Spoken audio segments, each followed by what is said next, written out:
and students.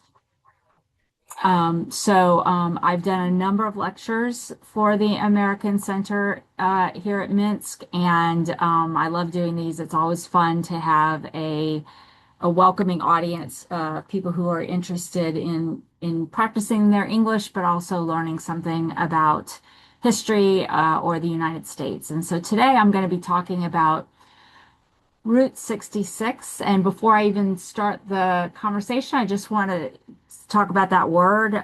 So as a native English speaker, I think I have always said Route 66, but you can also say route.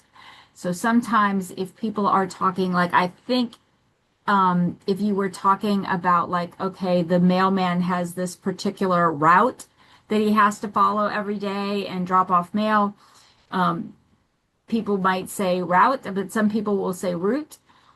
So basically it means, sort of a road, or it can mean a set pattern. And you might hear people say it either way. So I thought, especially since a lot of you or most of you, I would assume, are not native English speakers, that I should address that because it is confusing that the word can be pronounced two different ways. And either way really would be acceptable. So what is Route 66? It is one of the original highways in the United States. Let's see. I've got to get my thing to, there we go. So it's one of the original highways in the United States in our numbered highway system. And this highway really became one of the most famous in the United States, and it runs from Chicago, Illinois, through Missouri, Kansas, Oklahoma, Texas, New Mexico, and Arizona. And it ends in Santa Monica, California, in Los Angeles County. It covers 2,448 miles, which is the equivalent of 3,940 kilometers. And so you can see here the map, and it shows all of the big cities that it goes through. Many of these you will have heard of before. So especially, places like Santa Fe, Oklahoma City. So it goes through a lot of smaller towns, but it also goes through some larger ones. You can see here, Winslow, Arizona. There's a very famous song, and I'm gonna sing it for just a second. So excuse my singing, but it says, standing on the corner in Winslow, Arizona, such a fine sight to see. So a lot of these towns are recognizable. Barstow, California. And it's become this kind of like legendary road in the United States. So let's talk about the beginnings of this, the birth of Route 66. In 1925, Congress authorized the creation of a national system of highways that all had numbers. And then the American Association of State Highway Officials began developing a plan for all of these roads and where they would go. The system was implemented in 1926, and Route 66 became known as the Main Street of America because it drove right through the heart of the United States, and it played a crucial role in linking smaller rural towns to major cities. And of course, what it ended up doing is fostering growth all along that route. So again, if we go back, let's see if I can do that. Yeah, if we go back, you can see the major cities here would be Chicago and then St. Louis, and Tulsa's pretty big, Oklahoma City, Albuquerque, right? So a lot of these would be big cities, but all those little cities along the way also benefited from the creation of this road, right? And during the Great Depression and the Dust Bowl of the 1930s, Route 66 became a vital migration route. See, I just said route and route in the same sentence, for families seeking better opportunities in the West. And in fact, you probably are aware of, even if you haven't read it yourself, the novel by John Steinbeck called The Grapes of Wrath. And in that novel, it follows a family who, had been living in the area that became known as the Dust Bowl, and they are migrating from Oklahoma to California along that Route 66 corridor. So you can see that this road has played an important part in American history and culture. It became a cultural phenomenon as well, as I said. So it became kind of a pop culture icon, celebrated in music and television and movies. So there is a famous song, and I'm going to try and play it. We'll see if this works. And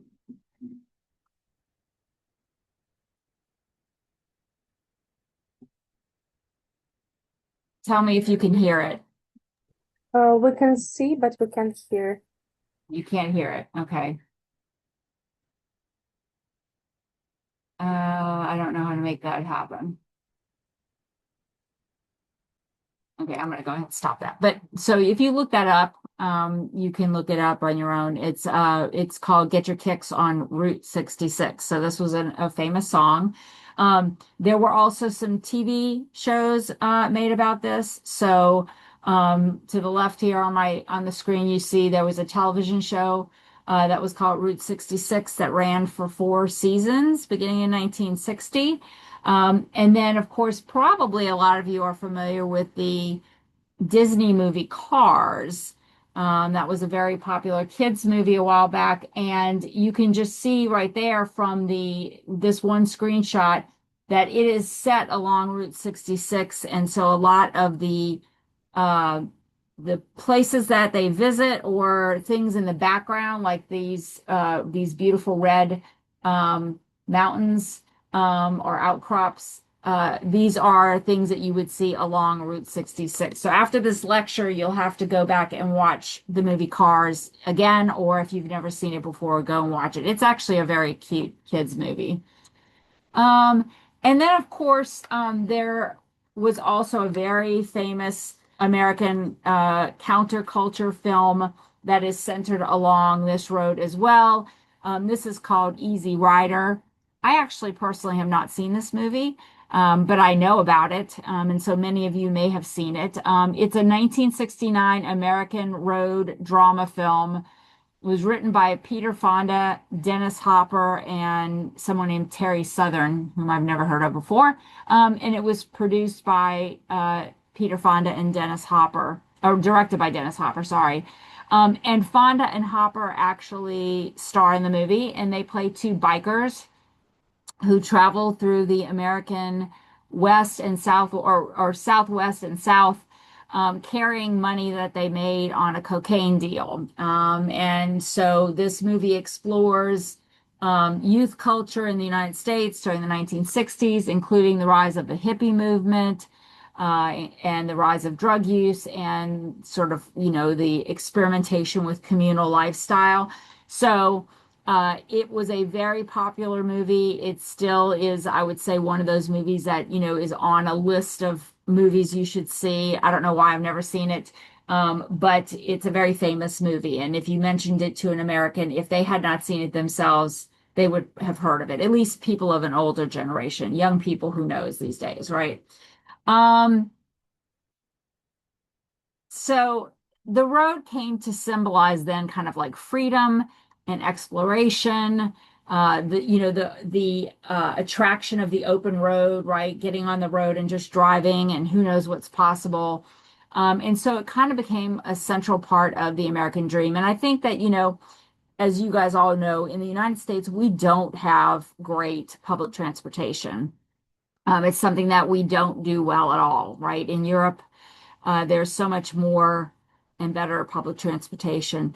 In the United States, life, revolves around having a car. And so the idea of being able to get in a car and just drive literally almost across the entire country, um, is very exciting. It fits in perfectly with like sort of the United States, the American idea of, growth and freedom and exploration, So this road really has become something that people do as a fun thing. I have done a big chunk of it myself.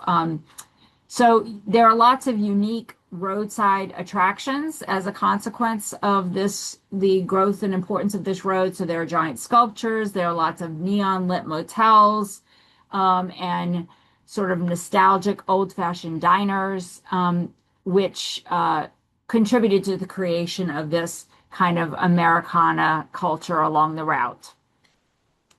Now, over time, of course, um, the attraction or the necessity of Route 66 declined because in 1956 the Federal Aid Highway Act was signed by President Dwight D. Eisenhower, and this authorized a new or extended road system, the interstate system. And this was 41,000 miles of roads. And it was intended for both transportation and also defense. So, in some ways, this was part of the United States reaction to the Cold War, the need to have roadways that connect places so that you can move people and materials in the event of any kind of military need. So the legislation created a highway trust fund, which allowed the federal government to pay 90% of the construction costs of these roads, which, of course, profoundly transformed American travel and trade and also suburban development. So this is when you start to see the growth of suburbs, because now you had these highways, these interstates. So in our language, a highway is a road where you have to travel at a slower speed. Highways are usually smaller and they connect small towns, and then the interstate is usually much bigger. In some places, you might encounter three, four, five lanes, and I know that's nothing if you've lived in a big city in Europe, but here it's unusual. And on the interstate, you can drive at much higher speeds. So interstate is intended, to go longer distances usually. So a lot of times, like or to get places faster. So in my town, the interstate runs through town, and also there are, of course, smaller roads. But if I'm going from my house to where I work, I will take the interstate because it's much quicker, and more direct. If I take the smaller roads, it's going to take me a lot longer and I'll encounter lots of stop signs and traffic lights. But on the interstate, there are no traffic lights. So, and I'm sure you guys know all of this, but I just thought I should, clarify that as I'm talking about the development of the interstate system. So, um, Route 66 was something that was a little bit slower. It was better than, of course, the roads that had existed before, but it had lots of businesses on the side, reasons for people to slow down. When you're on the interstate, you don't slow down.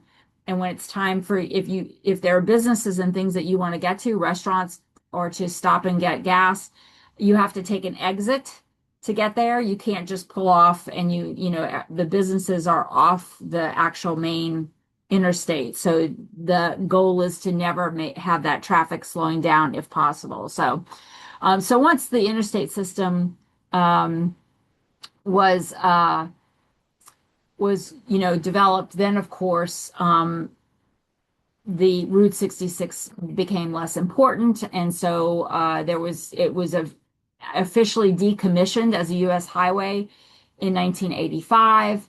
And so a lot of the businesses that were along Route 66 died, and it became a little bit of I'll say a ghost town, even though it was road. Along the way you drive through and there would be lots of empty businesses and so on. But then um, in later years, like after 1985, maybe into the 90s, there was an idea to kind of revive it. Historical restorations, local associations, an emphasis on tourism possibilities, led people to start to try and revive it. And so some of the old hotels were purchased and renovated, and the same for some of the older restaurants. It's even today, it's not like it was back in the 1930s or 40s. It's not, it's not a booming road, but now there are enough things along the road that you can actually make that a trip, where you drive along Route 66 and there will be places to sleep and there will be places to eat and things like that. So it now thrives as kind of a nostalgic travel destination, and it attracts visitors from around the world. So let's look at some of the things that are along Route 66. And I see there's already a question there asking what's on the map in the area where there aren't many roads, like in the center. So obviously, this is the interstate system. So in any of these empty patches, there will be lots of roads. They're just going to be smaller roads. So it would be like your highways or your city roads, that kind of thing. Now, I will say out in the west, there are spaces where you will drive, there'll be one road connecting places, and you drive and it feels like you're in the middle of nowhere, and you can drive a long time without encountering another car, which is really um, interesting and weird when you're used to living in a more condensed part of the country. I think it's really fun. If anybody ever gets the opportunity to come and explore some of the West here, it's really, really beautiful and interesting. You just need to make sure that when you are at a place where you can fill up your car, you make sure to do that, because you don't know when the next gas station will be. I mean, obviously, you can plan in advance and you know that, but I mean, you're not going to, if your car breaks down, there's no telling how long you're going to be waiting for somebody to help you. So, all right, so let's move on and talk about what is along Route 66 today. So you can see here some beautiful scenes that you can see along Route 66. As I said, out in the west, there are great distances between cities. And so you get some of the most beautiful landscapes. And because everything's, very dry, you get a different type of landscape. I think it's very beautiful. I've been out there a number of times. My ex-mother-in-law lives in New Mexico, so I've been there many times. It tends to be low. Like the grass, whatever grass exists tends to be low. Things tend to be, you get to a lot of brown, not a lot of bright green. Everything's sort of a mixture of green and brown. But the sky opens up in front of you and you can see for miles, and that is really unique in the United States if you grow up in the eastern part of the country. So again, let's look here. Here's our map showing us the cities along Route 66 and the states that it passes through. All right, so let's talk about the beginning here, right? So it starts in Chicago, as I mentioned.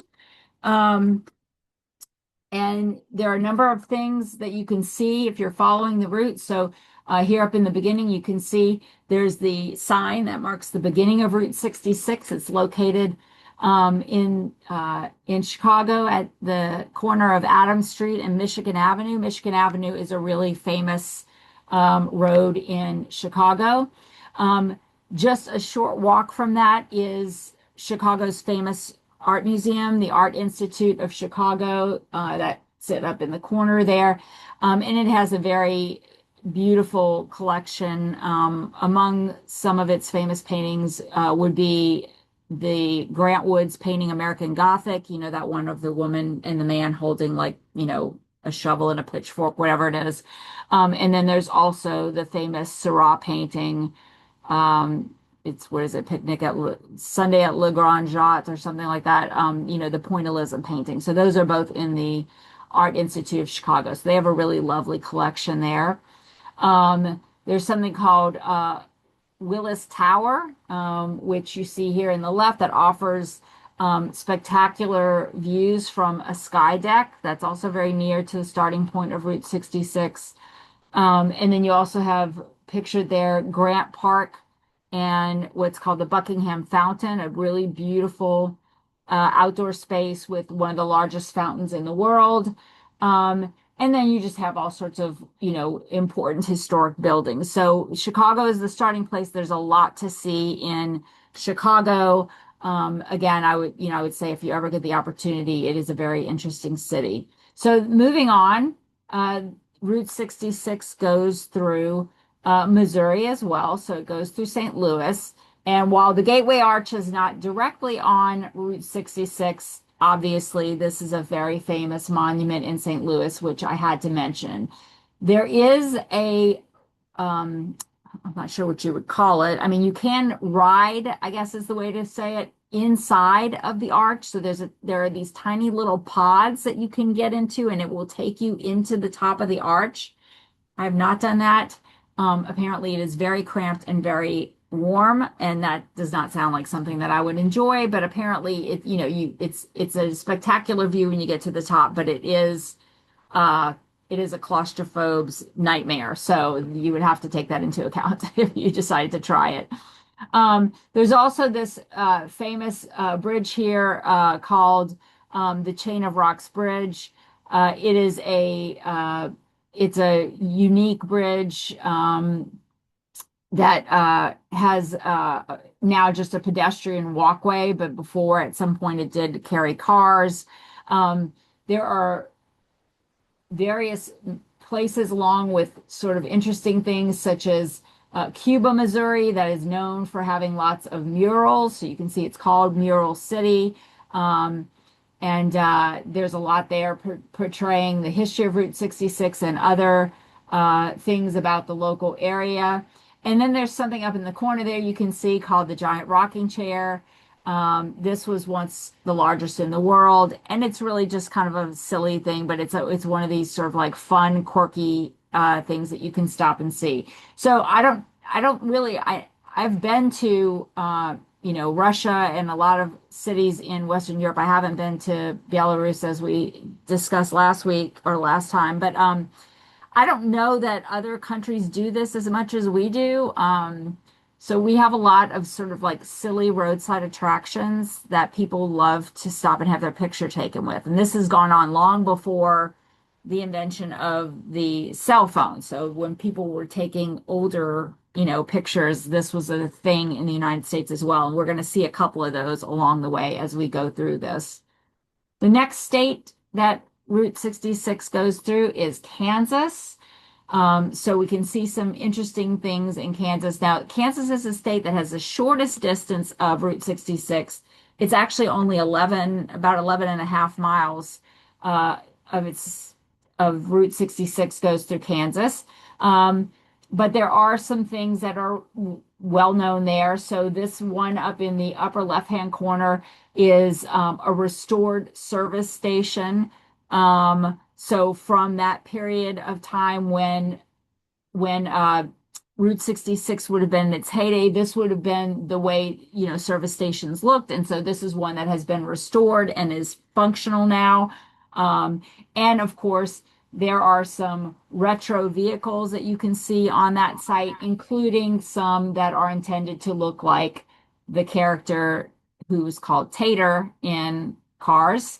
Or no, sorry, he was called Mater. Mater and Toe Tater, I guess, are two of them. I don't remember. I don't remember the names of the cars from that movie, but anyway, so they've got those kinds of retro vehicles on site as well. Obviously, if you had kids, this would be a great place to stop and take pictures with your kids. There's also a famous bridge called the Brush Creek Bridge, or sometimes it's called the Rainbow Bridge. And it is the last remaining bridge of this type on Route 66. So obviously, when the road was built, there would have been more of these anytime they encountered some kind of uh, waterway that needed to be crossed. But over time, many of those were replaced with different bridges, and this is a historic bridge. And so, again, I don't know that this is as big a deal in other places. You can tell me, but we have a lot of historic bridges in the United States, covered bridges and things like that. And there are people who are kind of I would say collectors. That's not really it. What's the word? I mean, they're fans of this kind of thing, right? They will go out of their way to see a covered bridge or a historic bridge. So there are people who this is their hobby, right? Tracking these things down and seeing them. And so this would be one that certainly would appear on a list of bridges to see if you were that kind of person. And then finally, here's another restored gas station that also has now incorporated a visitor center. So these are kinds of the sort of old-timey looking things you would see if you travel through Route 66. All right, moving on, we're going to go to Oklahoma now. So Oklahoma has actually the longest stretch of Route 66, and that's about 400 miles. And we see some classic signs of uh, historic Americana here in Oklahoma. So the Blue Whale. So this is an iconic roadside attraction and a popular photo spot. Originally, it was built. Uh, for a as a family swimming hole. So, like a little place for this person's family to go swimming. Now it's become something that people stop and see intentionally. There's also something called the Route 66 Historical Village, which is an outdoor exhibit that features vintage trains and a historic train depot and also some Route 66 memorabilia.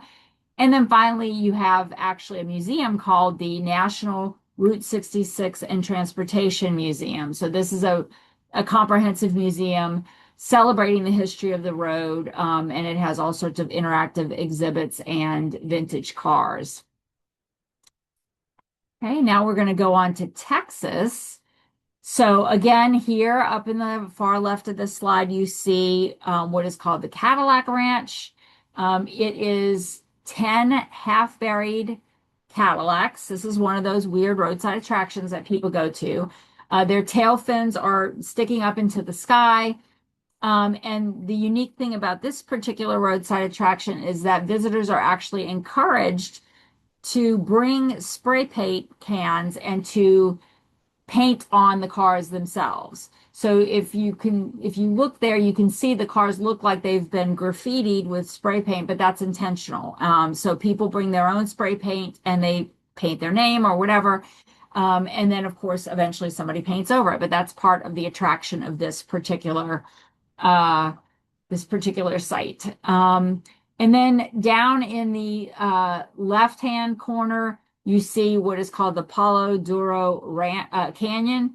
This is known as the Grand Canyon of Texas. It's not the Grand Canyon, but it is a big canyon, and it offers hiking, biking, and horseback riding. It's a little detour off of Route 66, but it certainly would be one of the things that you would try and see if you were driving through this portion of Route 66. Then you also have what's called the Route 66 Historic District along the route in Texas. This is an area that's filled with antique shops and boutiques and art galleries and old-fashioned diners. So as I said before, in various spots, it's not constant, obviously, but in various spots along Route 66, you'll see where there's really been like this revival of activity of and the people who have decided that to take advantage of the tourism of this road. And so you might find places where there are art galleries and things like that, things you would not think would be in those places, but of course there are attractions for people who are already dedicated to driving that route as part of their vacation. And then finally there's something called the Midpoint Cafe. This is a cafe that's located exactly at the midpoint of Route 66. And it's famous for its ugly pies. Let's see if I have a picture. I don't have a picture. And I looked at what the ugly pies were. They're not ugly, really. I don't know how many of you have ever tried making a pie crust. You pinch the edge and try and make it look pretty. And I guess there are ways that you can make it look prettier, but apparently the pies are very good there, and they became known as ugly crust pies because the person who started making them was not very good at making a pretty crust, but the pies were so delicious, nobody cared, and so they became known as ugly pies. I don't know. It's ugly crust pies. Again, I haven't been to this, although I do like a good pie, so I would probably appreciate it. All right, now going to New Mexico. So in New Mexico, there are a number of famous things as well. There is a Route 66 diner. And again, it's a retro diner that has jukeboxes and neon lights and classic comfort foods. So, hamburgers and the milkshakes there are especially popular. Um, and it's, decorated to fit into that. It's up here in the corner, right? Decorated to fit that style, now the kind of thing you would expect to see in a movie about that period, right? In addition, we have lots of neon lights in the New Mexico stretch of Route 66. So this part that is known as Central Avenue, which is part of Route 66, is well known for having a lot of neon lights. This, again, was something that was very popular when Route 66 was in its heyday. And so it's been brought back over time as a way of rejuvenating the attraction of the road. And then you can also see this area in the lower left called Red Rock Park. This is just outside of Gallup, um, New Mexico, and it's a stunning park featuring these tall red cliffs. Of course, all of these, as you know, are created by, the iron or the other minerals that are in the rocks. And then erosion has created these very beautiful towers and things. And then the content of the rocks has created these beautiful layers. And it really is this bright. I have been to various places out in this area, and the colors are extraordinary. Any time of day, there are various times of day when the sun strikes in different ways to create a different appearance. But unless it's completely cloudy or raining, it's just gorgeous. You kind of can't get a bad picture. And finally, up in the right-hand corner is one of the famous retro motels. I actually stayed in this one. It's called the Blue Swallow Motel. And it's a classic example of that kind of like mid-century Americana, and very famous for its neon sign and vintage charm. I will say when I stayed in it, it was a little run down inside the rooms. So the vintage charm was mostly on the outside, not so much on the inside. But maybe they've renovated more since I was there last.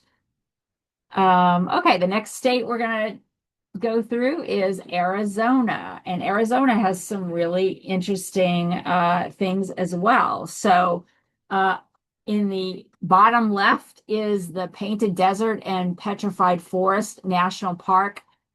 This is an amazing park that has these areas called Badlands, with colorful mineral deposits and also with ancient petrified wood. So there are two parks here, the Painted Desert and the Petrified Forest. They're kind of connected. It's one park, but they have different things. The petrified wood is wood that was buried in volcanic ash. And over time, the cell structure of the wood was replaced with minerals like quartz. And so the petrified wood has become stone. Um, so, and there's kind of, and not surprisingly, right? In parks like this, you're not supposed to remove anything, right? Well, the petrified forest, it's very tempting for people to remove pieces of petrified wood because it can be very pretty. You can see the picture up in the far right corner, right? It can be very pretty depending on what colors, kind of minerals have settled in those wood cells, right? And so people, unfortunately, steal pieces of this wood, and it's considered a federal crime. It is a federal crime to take any of it, and there are severe fines. But of course, despite these warnings, people do smuggle out stuff, and they estimate that something like 12 tons of petrified wood is taken out of the park every year. But people often then have regrets and they mail those pieces back with apology letters and they ask the park to take them back. And the question is why? Well, it's because there is kind of a myth around this, or a legend, that if you take any of this wood, it's going to bring you bad luck. So a lot of people who have taken wood have later then had a string of misfortunes, whether it was car trouble or illness or maybe financial problems. And they then think that, maybe it was the bad luck. And of course, remember, this is Native American country, right? This area would have been where we had lots of Native Americans. So there's kind of a connection to that as well. And so then people think that maybe there's a curse on the wood, and so they return it. Unfortunately, of course, when the wood is returned to the park, they don't know where the wood came from in the first place, so they don't put it back out in the park, but they have a display of wood that has been returned, with, unless they know where it goes, I guess. They probably know more now than they did in the past because they would have, the ability to use drones and other things to get a visual landscape. But in the past, they would get these pieces back and then they would put them on exhibit. There's a little place where they put them on exhibit. You can see that when you visit the park, and it'll have people's letters apologizing and saying, like, I had all this bad luck, and so I'm mailing this back. And then they have that on display, both, to inform people, but also to kind of, maybe warn other people, like, just don't do it because you might have bad luck. Another interesting thing along the way is this Wigwam Motel. So you might have heard the phrase teepee, and the other name that is sometimes used is wigwam. This is this particular type of structure which Native Americans, would have used when they were living out in the countryside many, many years ago, right? This motel actually has built these out of concrete. So you can actually rent one of these and sleep in it like a hotel room. And when my family and I traveled out there, we did. So because my kids had seen the movie Cars, and so I got us a hotel room and we slept in one of these wigwams. They're very small and they're round, which makes for, an odd shape inside of the hotel. But it is a sort of a fun thing to do if you're traveling here. Up in the upper left corner is a really interesting and unique site. This is meteor crater. So this is a well-preserved meteor impact site. It's about 3,900 feet across, or 1,200 meters, and it's about 560 feet or 170 meters deep. And the crater was created in was probably about 50,000 years ago. And you can see, I don't know if you can tell. I mean, like, it's very big. Like, there's a building located. I think that's it right there on the northern edge. That is the visitor center, I think. There's a building located, and it's very small. So you can see all of this. This is maybe this is the visitor center, this parking lot, but you can see how big it is. So that's a really kind of cool thing to see. And you can take guided tours of the crater. I did not do that. And then here, there's a little picture. There's a ghost town called Two Guns Ghost Town. And it is sort of an example of a town from the period that we would call the Wild West at the end of the 1800s in the West that has now been abandoned. So there are buildings that are falling down and so on. There are a lot of those out in the West that you can see. All right. Finally, we get to California. So there are a couple of different things here to see. This is famous. This is called the Elmer's Bottle Tree Ranch. It's an outdoor art installation that features quote unquote trees made of bottles and other recycled items. Obviously, it's kind of a cool place to go and take pictures. By the way, the concept of a bottle tree, I'm not sure the history of it, to be honest. I've heard different things and I would have to do some research. I was told that you put bottles in the trees, like in a regular tree. You would just take a regular tree and you would slip bottles over the ends of branches so that they would make noise and scare away ghosts. I don't know if that's really true, and don't hold me on that, but it is very popular especially here in the South, maybe other parts of the country as well, to buy something that's a metal thing that looks like a tree. So it's just metal rods, and you put it in your yard, and then you put empty bottles on it. So I have one in my front yard that holds about 30 bottles. So when I finish, I like the blue ones especially. So whenever I buy a bottle of wine, or in the past, I would buy a bottle of wine, and I would make sure it had a blue bottle. Usually we can get bottles of wine at the grocery store that are white wine, like Pinot Grigio or something, or maybe a white Zinfandel or something along those lines. And it would come in a blue bottle. And then afterwards, you take the label off and put it on the bottle tree. So I have this beautiful metal sculpture in my front yard that has blue bottles on it. But you'll see these kinds of things in people's yard. But this is one that's like obviously it's a whole area. It's gorgeous, right? I've not been there, but the pictures are beautiful. Um, and then there's a place called Cajon Pass, which is a scenic mountain pass that offers stunning views and a chance to, sort of uh, end Route 66 on a high note. There's a famous area here in the upper right corner of my slide called the Santa Monica Pier. This is really kind of the western end of Route 66, and it's famous for having an amusement park, restaurants, and a sign marking the end of the road. There's also a McDonald's museum. So this is located at the site of the original McDonald's. And so it showcases the history of fast food, but also the history of, McDonald's ads, toys, and memorabilia. So if you're a McDonald's fan, that would be a cool thing to see. I haven't been there either. And then finally, there's the end of the trail sign, which of course, if you've driven the whole road, would be a really famous place to stop and get your picture. And so I want to conclude with just recommending this website to you. It's just www.roadsideamerica.com. Some of the things that I've mentioned here along Route 66 you can find on this website, but also other roadside attractions in the United States. So, someplace in the US, I don't know where it is, there's like the largest ball of twine, the largest this, the largest that. It's a lot of stuff like that. And it's all kind of very whimsical and silly, but if you like taking car trips and driving around the country, then those are fun things to go and find and take your picture with. And I see we have some questions in the chat room, so let me address these. Let's see, how does traffic affect